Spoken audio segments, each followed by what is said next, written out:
Estenda as tuas mãos para cá, irmãos. Pai, em nome de Jesus, colocamos a vida da tua filha diante do Senhor. Ela que tem a responsabilidade nesta manhã de ministrar a tua palavra, compartilhar aquilo que está no teu coração, a porção dessa manhã para nossas vidas. Usa a tua filha com graça, com poder. Dá a ela, ó Deus, a tua direção de tudo aquilo que o Senhor tem para nós nessa manhã. Que ela seja tão somente esse instrumento teu que trará aquilo que está no teu coração para nossas vidas. Nós abençoamos, guardamos sua vida, sua casa, guardamos, ó Deus, seu trabalho, seu ministério, tudo aquilo que ela tem colocado diante do Senhor.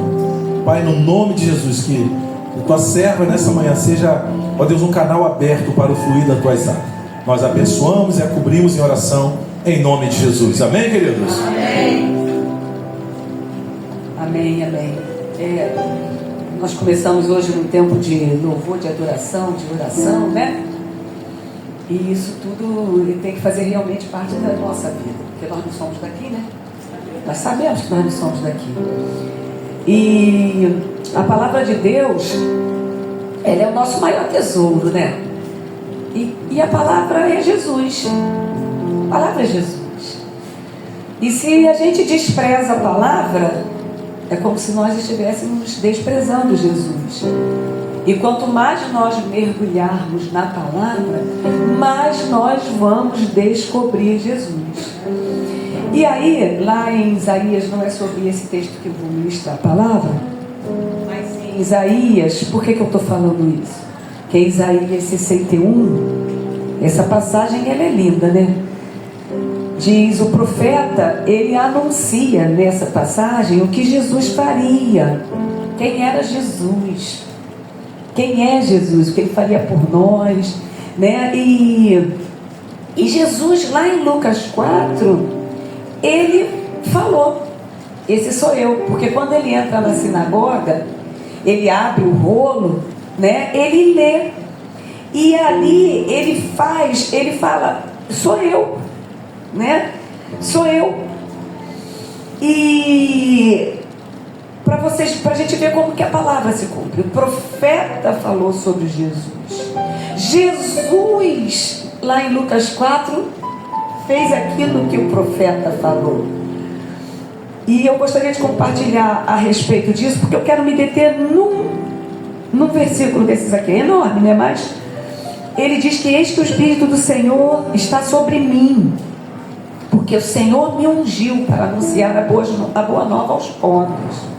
Enviou-me para cuidar dos que estão com o coração quebrantado, proclamar ou pôr em liberdade aos cativos e libertação do mundo das trevas aos prisioneiros da escuridão, para anunciar a todos o ano aceitável do Senhor, o dia da vingança do nosso Deus, para consolar todos os que andam tristes e dar a todos os que estão de luto e amargurados vestes de louvor, uma coroa em vez de cinzas, óleo de júbilo. Mas eu queria me deter nesse vestes de louvor. E Jesus, ele fala, quando ele vai lá em Lucas 4, se nós formos lá em Lucas 4, ele diz assim: o Espírito do Senhor está sobre mim. A mesma coisa que o profeta falou. Mas ele diz aqui que o Senhor, ele diz que o Senhor, ele deu vestes de louvor, um manto festivo de louvor, em lugar de um espírito abatido. Por que eu estou me detendo nisso? Porque tem a ver com aquilo que nós vamos falar. Vou tentar ser muito breve, mas aí eu pensei assim: você já parou para pensar o que é veste de louvor? Eu parei para pensar, o que é veste de louvor? No mundo nós temos um código de vestimenta, certo? Como é que é isso? Você não vai para a praia com uma roupa que você vai trabalhar. Você não vai para a praia para trabalhar com uma veste de praia. Não é verdade? Nós temos um código de vestimenta. Você não vai para uma corrida com uma veste de festa. Não, você vai virar chacota dos outros, você vai ficar envergonhado. Então assim, você tem uma roupa adequada para trabalhar, que não é a mesma que você usa dentro da sua casa. E vice-versa. Nós temos um código de vestimenta básico, né? E se você não obedecer a esse código de vestimenta, você vai passar vergonha, ok? Então Deus fala isso aqui, que existe um código de vestimenta também no reino espiritual. Quando ele fala, ele diz o quê? Eu quero fazer trocas com você. Você precisa trocar a sua vestimenta. Ou seja, aonde havia peso, você reparou? Ele disse o quê? Onde existe a tristeza, ele vai colocar alegria. Ele coloca aqui: eu vou tirar cinza e vou pôr óleo de alegria. Eu vou colocar coroa em lugar do espírito abatido. Trocar vestes. Ele está fazendo trocas. O que está dizendo aqui? Ele está tirando tudo que é ruim e dando a sua presença. O que faz diferença na nossa vida é a presença do Senhor. Aí as nossas vestes estão trocadas. Você pode estar triste por algum motivo, angustiado por algum motivo, mas a presença dele vai trocar as suas vestes.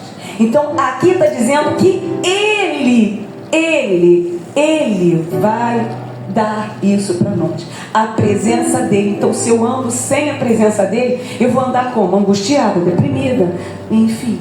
Então eu preciso da presença dele 24 horas por dia. Amém? Quantos podem dar um glória a Deus?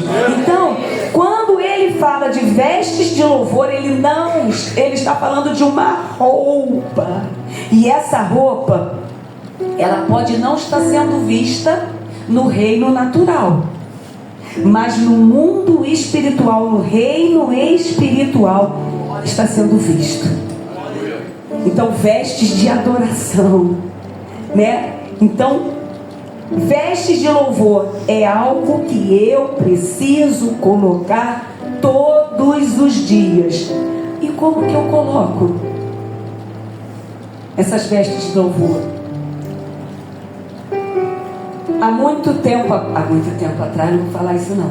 Há uns tempos, porque eu queria compartilhar com vocês uma passagem em Apocalipse 5.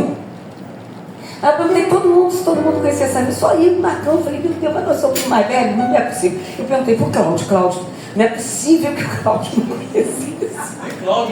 Poxa, falei, eu cantava na época de metodista. E depois na comunidade aqui. Falei, cara, não é possível, porque nós vamos falar sobre essa passagem. E digno.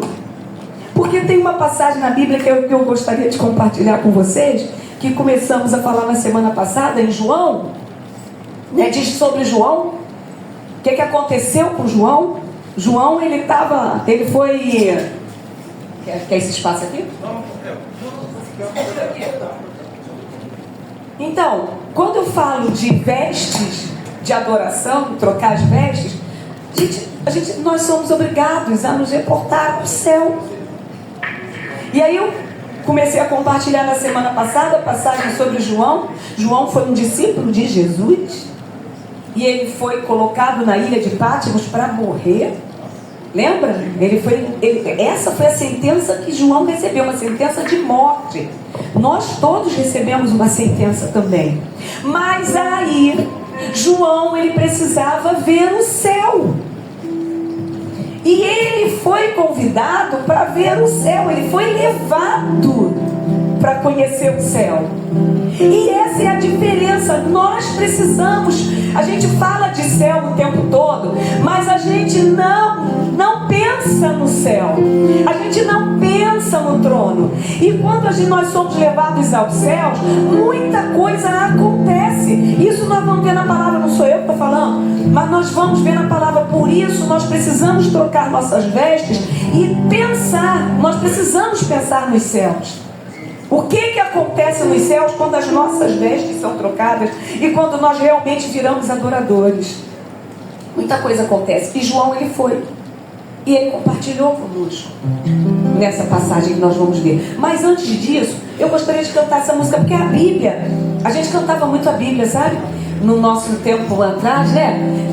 O tempo todo a gente cantava a palavra, com salmos, com tudo isso. Às vezes eu sinto um pouquinho de falta. A Cláudia é bom nisso, porque o Cláudio gosta, né? Tá sempre cantando a palavra.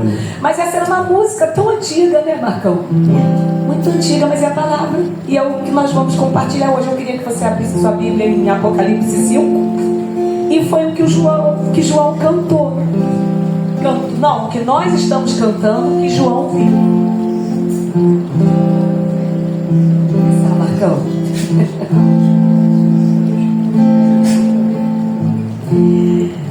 Então observei na mão direita daquele que está sentado no trono um livro em forma de rolo, escrito de ambos os lados e selado com 7 selos.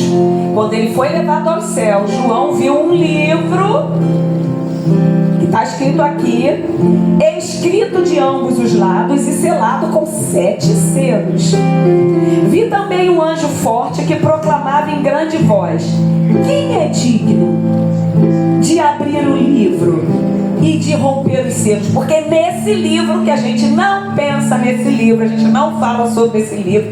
Esse livro eram as escrituras da terra que Adão e Eva entregaram para as trevas quando eles pecaram.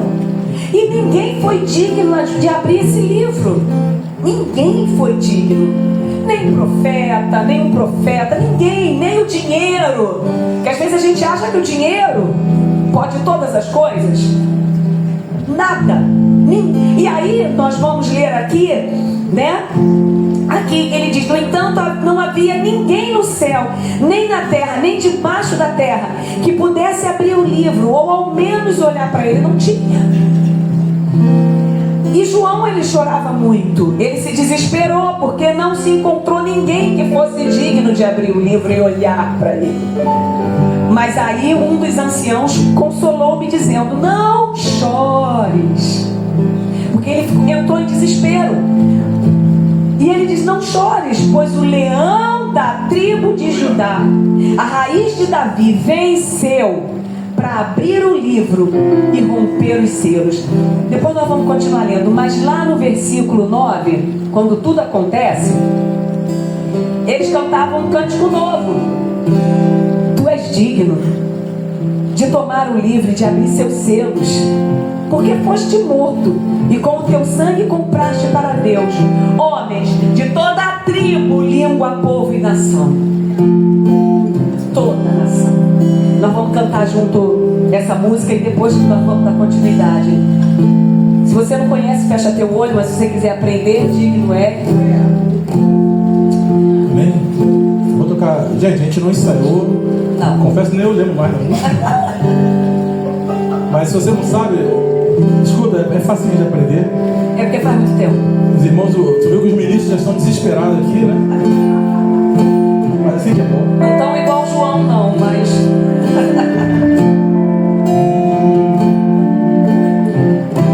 Teve uma vez, eu estava numa igreja, eu era novo convertido. Você vê, né?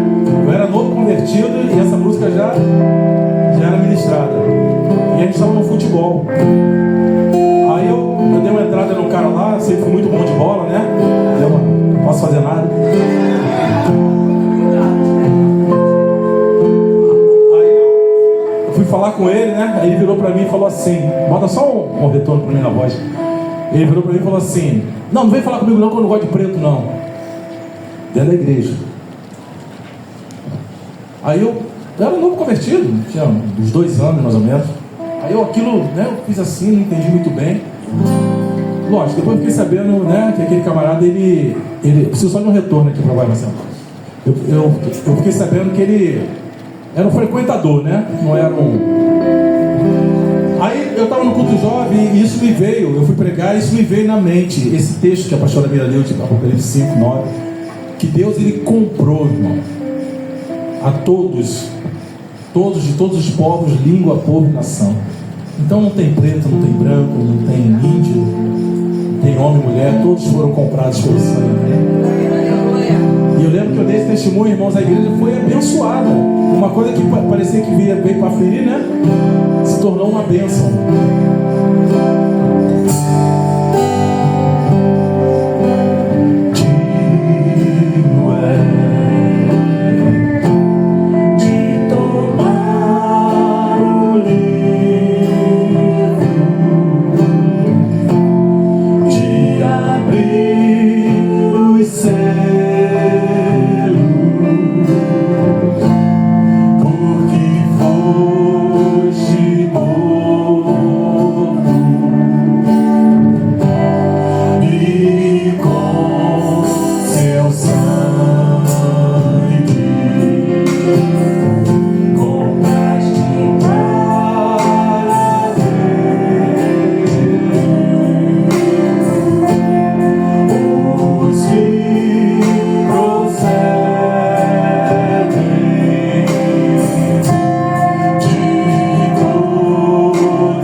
passagem diz que Deus comprou reis, sacerdotes que vão reinar sobre a terra. Essa é uma promessa de Deus para as nossas vidas. E aí, João, né, ele viu, eu vou continuar lendo. Quando João estava na ilha de Patmos, quando ele estava na ilha de Patmos, ele foi um cara que andou com Jesus, né? Ele foi um discípulo, mas ali ele estava para morrer. E eu fiquei pensando assim, ele estava num nível de vida já só esperando praticamente a morte, e nós podemos estar no mesmo nível de João, tipo assim, né? Jesus me abençoa, Jesus me restaura, Jesus me liberta. Isso é tremendo, é maravilhoso, né? Mas você não está olhando para o céu, então nada vai mudar. Eu sei que o Senhor me abençoou, eu sei que Ele me libertou, mas eu não estou olhando para o céu. A gente precisa olhar para o céu. E aí o que acontece? É aquilo que nós falamos, problemas. João tinha muitos problemas. Quem não tem problema aqui? Nós temos problemas, né? Mas quando ele viu o céu, quando João viu o céu agiu na vida de João. E é sobre isso. Quando nós vemos o céu age na nossa vida. E aqui ele viu um livro, né? Nós já passamos por essa parte. Ninguém foi digno de abrir o livro, ele se sentiu perdido. Eu já estou tentando andar mais um pouquinho. E aí ele fala no versículo 6, né? Que alguém grita, brada e fala assim: não chores, pois o leão da tribo de Judá, a raiz de Davi, venceu para abrir o livro e romper os 7 selos. E aí eu fiquei pensando, eu já falei para vocês que eu viajo muito sobre a palavra de Deus, eu fico pensando sobre isso. E eu fico imaginando João. Vamos nos colocar no lugar de João. Ele foi aos céus, ele teve a visão, e aí ele fala: não chora não, João, não chora, não chora, porque o leão da tribo de Judá já venceu. Aí eu imagino João olhando para o trono para encontrar o quê? Um leão. Porque ele disse que foi o leão que venceu. Mas quando ele olha para o trono, aqui está dizendo no versículo 6: nisso aconteceu que reparei no meio do trono e dos 4 seres viventes, e entre os anciãos em pé, um cordeiro. Ele não viu um leão, ele viu um cordeiro que parecia estar morto. Aí foi quando o Senhor falou, que eu senti no meu coração: se nós não tivermos a visão do cordeiro, que foi aquele que deu a vida por nós, nós não vamos conseguir vitória. Nós precisamos ver o cordeiro, nós precisamos ter a visão do cordeiro. E esse cordeiro, no versículo 7 diz: ele veio, pegou o livro da mão direita daquele que está sentado no trono, né? E assim que o recebeu, os 4 seres viventes, os 24 anciãos, prostraram-se diante do cordeiro. Isso é adoração. Cada um deles tinha uma harpa e taças de ouro cheias de incenso, que são as orações do santo. E eu fiquei pensando, e eu vou anotando e vou pulando aqui, que o céu, quando a gente olha para o cordeiro, o céu ele se movimenta. Eu vi aqui nos versículos 7 e 8 o céu movimentado. Olha que ele veio, pegou o livro e assim recebeu. Cada um deles tinha uma harpa, taças de ouro cheias de incenso, que são as nossas orações. E eles cantavam um cântico novo, e nós acabamos de cantar. Mas aqui nós vemos milhões, todos adorando. Quando eles olharam e viram o cordeiro, não precisou ninguém chamar ninguém para adoração, eles simplesmente adoraram. A nossa vida, ela tem que ser de louvor, de adoração. Não precisa ninguém ficar chamando a gente para adorar. Quando nós adoramos, nós trocamos as nossas vestes e o céu se movimenta. É sobre isso. O céu se movimenta quando nós adoramos.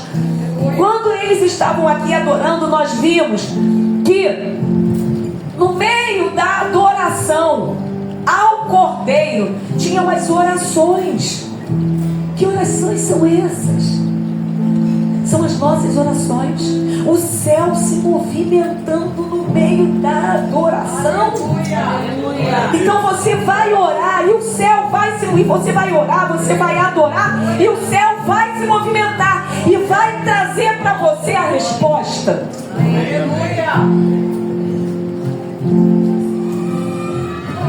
Quando vem a adoração, e é sobre isso que nós estamos falando esses dias, tudo acontece.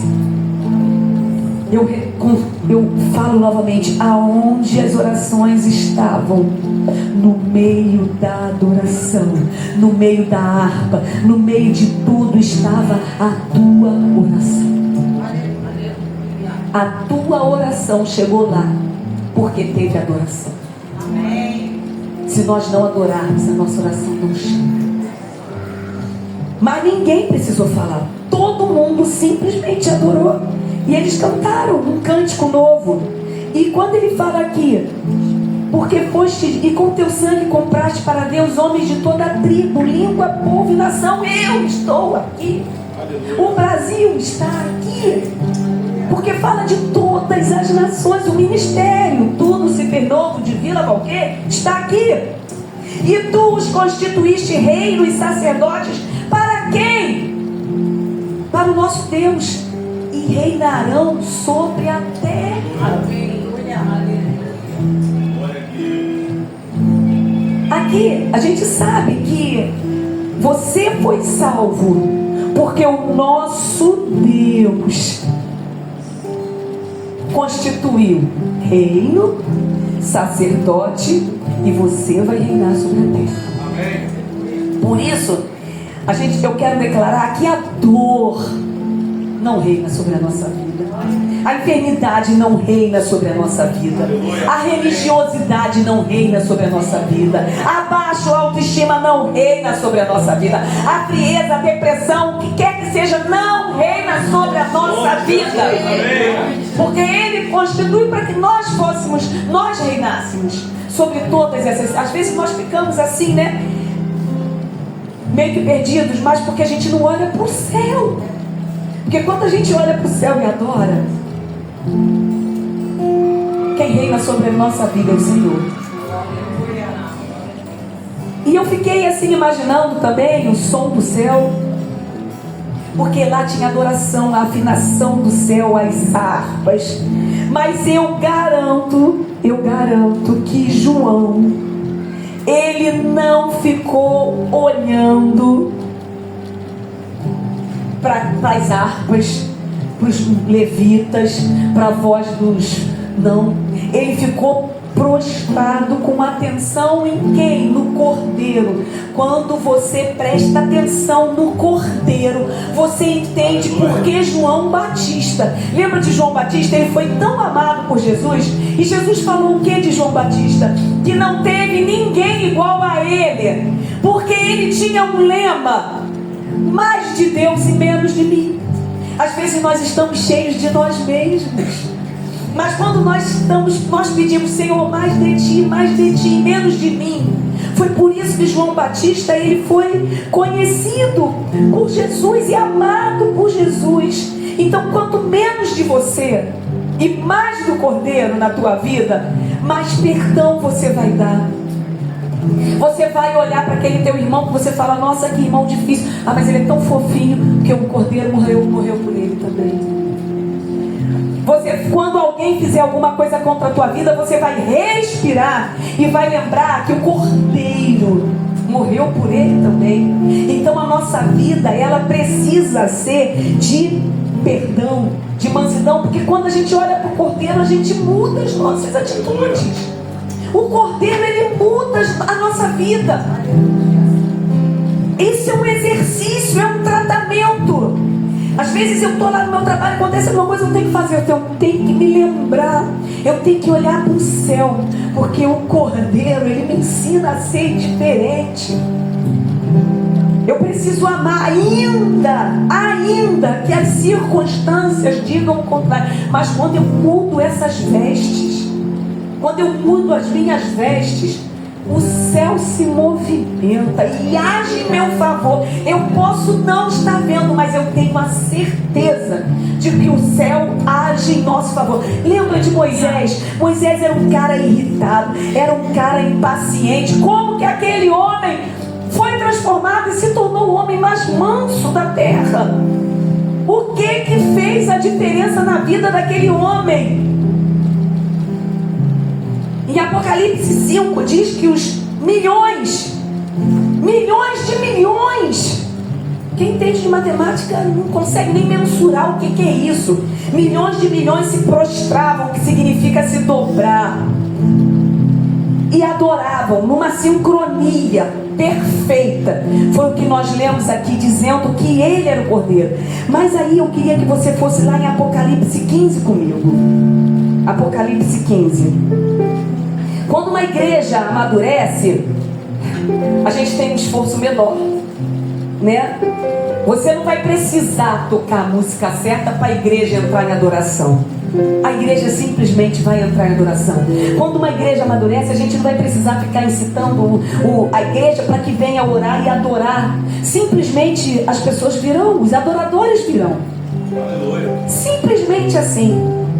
E às vezes a gente precisa amadurecer nessas coisas, né? Então, seja a música que for, você entra em adoração. E em Apocalipse 15 diz assim: vi algo semelhante, versículo 2, ao mar de vidro misturado, isso tudo João, né? Com fogo, e em pé junto ao mar. A todos os que haviam vencido a besta, os vencedores, eles empunhavam as harpas que haviam sido entregues por Deus. Gente, olha que interessante uma coisa aqui. Aqui está dizendo, nesse capítulo, que é uma música que os remidos, os vencedores, entoavam o cântico de Moisés e o cântico do Cordeiro. Quem que é remido aqui? Remido quer dizer salvo. Aqui está dizendo, aqui já tinha acontecido tudo. Gente, o Apocalipse, eu acho que assim, é um livro que muita gente tem medo às vezes de estudar. Eu amo o Apocalipse. Eu amo esse livro, eu amo os que eu mais gosto. Aqui tudo já tinha acontecido. E aqui ele está dizendo que os vencedores, aqueles que venceram, eu estou aqui, gente, eles empunhavam as harpas que haviam sido entregues por Deus, o Senhor entregou, e cantavam o cântico de Moisés, servo de Deus, e o cântico do Cordeiro. Gente, presta atenção, o cântico de Moisés foi cantado nos céus. Aleluia. O teu cântico, a tua adoração, ela é cantada nos céus. Aleluia. Moisés, ele foi um adorador. Moisés foi um adorador. Ele foi um cara que foi transformado. Se Moisés foi transformado, você pode ser transformado. Eu também posso ser transformada. Se Moisés foi, nós podemos ser também. E aqui, os gemidos são os salvos. Porque aqui está dizendo, nós vamos cantar depois esse cântico também, que diz assim: e cantavam o cântico de Moisés, servo de Deus, e o cântico do Cordeiro. Grandes e admiráveis são as tuas obras, ó Senhor dos exércitos. Justos e verdadeiros são os teus caminhos, ó Rei das nações. Essa é a música dos gemidos. Moisés, ele até era de uma família de levitas, mas ele não era. Por que eu digo isso para vocês? Porque Moisés, ele era profeta, ele era líder, ele era guerreiro? Sim. Também um construtor? Sim. Porque ele que recebeu a planta do tabernáculo.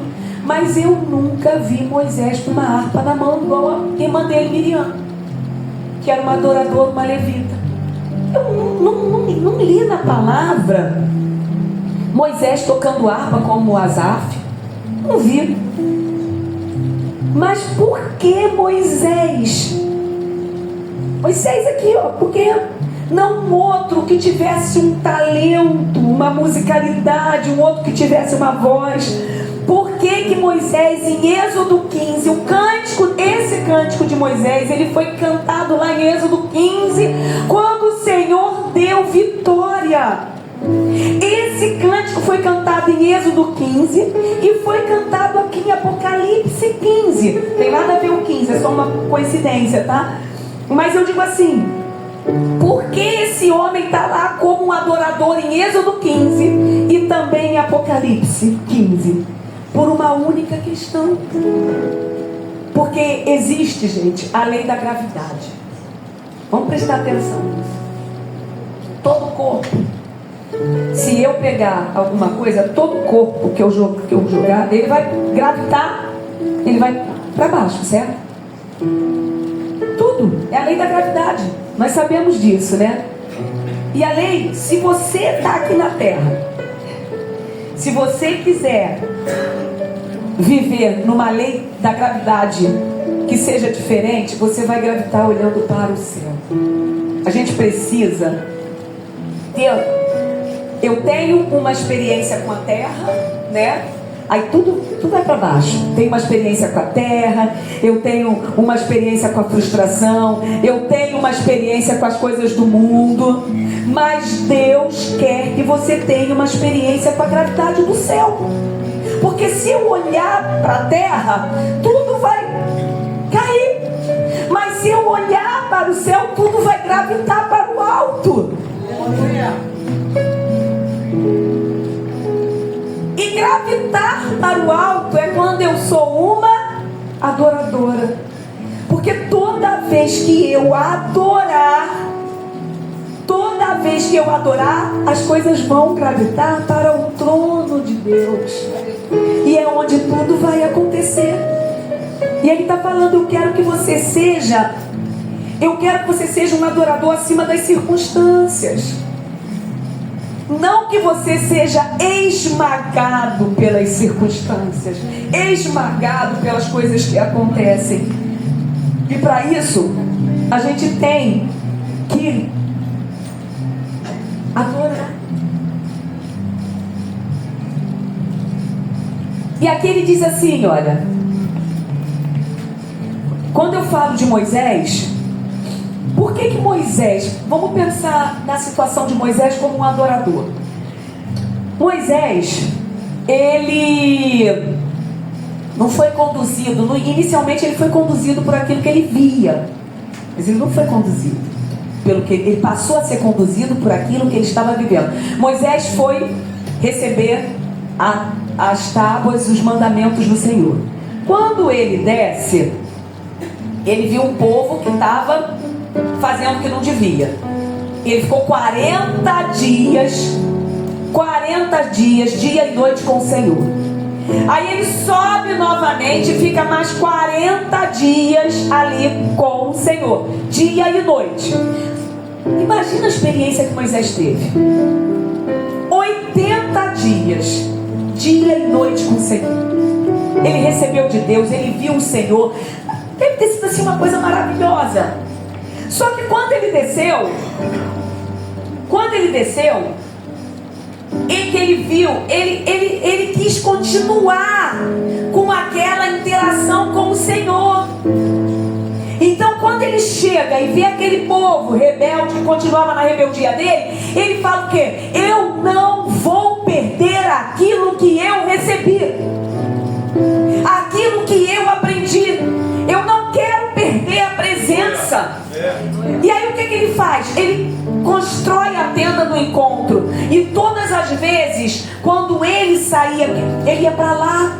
Porque ele não estava mais lá com o Senhor todos os dias. Mas ele não quis perder a presença. Então todos os dias ele ia para a tenda do encontro. E o povo só observava. Mas o povo via que quando ele entrava naquela tenda, o céu descia. Então assim, nós recebemos de Deus, nós vamos sair, mas nós não podemos perder a presença, porque as pessoas vão olhar para nós e vão ver que o céu desce. Assim como foi com Moisés, ele não perdeu. Eu imagino os Moisés falando assim, eu não quero perder o brilho do rosto do Senhor que eu recebi. Então eu vou continuar. E o povo via Moisés passando e Moisés ia adorar. Moisés passava na frente deles e eles falavam: onde você está indo, Moisés? Eu estou indo me encontrar com o Senhor, estou indo adorar o meu Deus. E a coluna de nuvem descia. Anota. O Senhor falou comigo: o adorador carrega uma atmosfera. Pode receber isso no seu coração. O adorador carrega uma atmosfera. Antes de fazer qualquer coisa, nós falamos isso hoje pela manhã aqui, Moisés adorava, Moisés buscava o Senhor. Antes de fazer qualquer coisa, Moisés buscava o Senhor. Aí a gente entende como que ele teve paciência para olhar para Arão e Miriam e não mandar cair fogo do céu sobre eles, porque eles agiram com uma intenção errada contra Moisés. Moisés podia ter se desesperado, ter ficado nervoso. Moisés podia, mas ele teve paciência e ele teve misericórdia. Por quê? Porque ele carregava uma atmosfera. Esses somos nós. Moisés não era melhor do que nós, não, mas nós podemos entender isso. Ele resolveu ser dominado e governado por Deus. Então, terminando aqui, eu estou terminando, nós vamos ler esse cântico. Mas antes eu quero dizer que quem estava aqui? Os vencedores. Sim, sim. Os vencedores. Esse povo que está aqui em Apocalipse 15 venceu o anticristo. Aleluia. Face a face, mas eles venceram. E eles não foram para o céu cantando assim: como foi maravilhoso, eu fui incrível. Não, eles não foram. Nós precisamos, como igreja, aprender a olhar para o céu e adorar o Cordeiro. Nós precisamos gravitar em torno, ao redor do trono. Aí sim as nossas orações vão estar lá nas mãos dos anjos. E o Senhor vai responder, porque você adora. Aleluia. E essa é a vitória do adorador.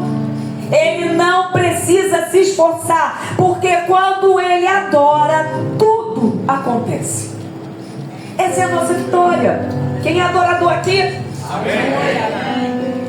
E aí, nós vimos aqui que quando esses vencedores começaram a adorar, aparece o cântico de Moisés. Moisés escreveu e é cantado no céu.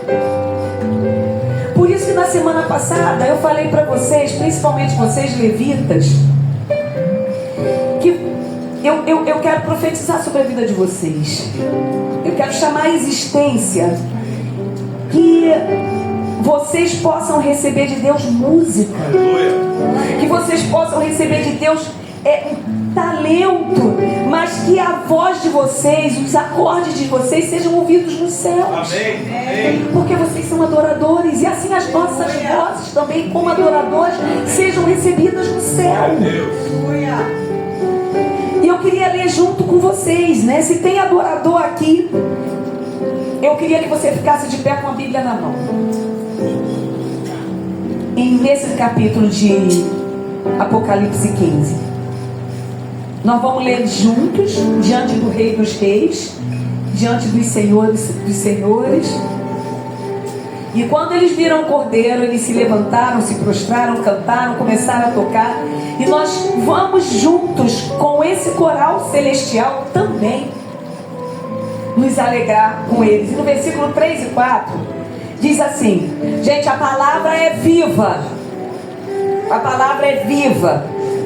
Você está falando, a gente não pode ler de qualquer jeito. A gente tem que ler com emoção, acreditando. Então diz assim: que cantavam o cântico de Moisés, servo de Deus, e o cântico do Cordeiro. O que está escrito aí? Vamos ler juntos. Grandes e admiráveis são as tuas obras. Para aí. O que é grande? Grande e admiráveis são as tuas obras. O que é grande? A salvação. O plano perfeito é grande.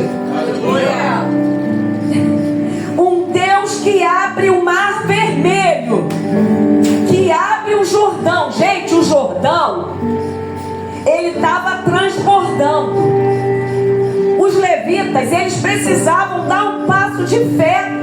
Eles iam entrar naquele lugar com águas tranquilas. Eles podiam pensar: nós não vamos ser afogados. Vamos nos colocar no lugar daqueles homens. O Jordão estava transbordando, mas o Senhor abriu o Jordão para eles passarem. Grandes e admiráveis são as suas obras. Aleluia. Grandes e admiráveis são as obras que o Senhor vai fazer na sua vida, se você louvar e adorar. Quantos precisam de um milagre? Amém. Grandes e admiráveis são as suas obras. Aleluia. Então, às vezes, quando a gente fala que o milagre vai acontecer, tem gente que fala assim: difícil de acreditar que vai, Léo, crescer um osso aí no seu ombro. Mas grandes e admiráveis são as suas obras. Aleluia. Justos e vamos lá. Aleluia. Justos e verdadeiros são os teus caminhos.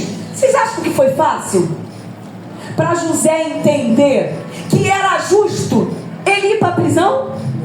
Ele ser jogado naquela cisterna? Você acha que foi fácil José achar que era justo esse caminho? Não é justo o que eu estou vivendo hoje.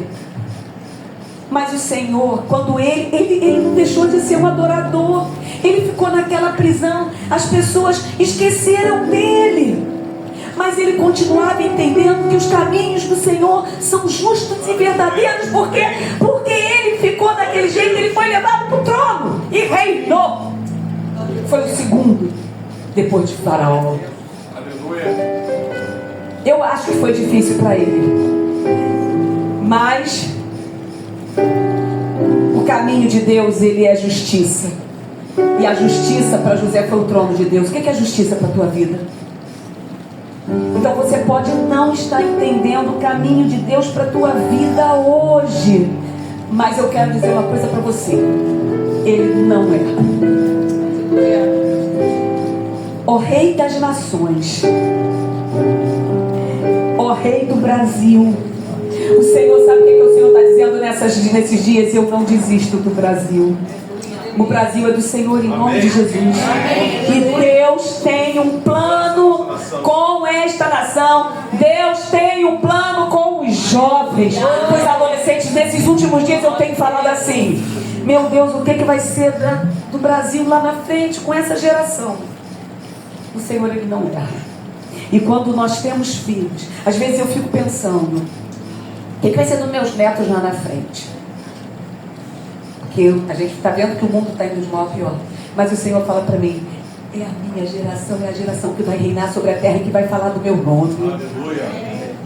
Por isso que nós precisamos cuidar muito bem deles agora. E o Senhor, ele fala, e aqui diz: quem não temerá, no versículo 4, quem não temerá e não glorificará o teu nome? Pois só tu és santo. Por isso todas as nações virão e se prostrarão diante de ti, porque os teus juízos são manifestos. Moisés venceu o deserto não era porque ele era forte, mas porque ele era um adorador. Por isso ele venceu o deserto. Sabe por que você vai vencer na sua vida as suas dificuldades? Porque você é um adorador, você é uma adoradora. Aleluia. E nós vamos cantar esse cântico. E nós vamos crer nisso. Que, Senhor, quem não temerá e não glorificará o teu nome? Nós somos os vencedores. Amém. E o cântico de Moisés, ele é cantado nos céus. E a nossa adoração vai ser cantada nos céus. Amém.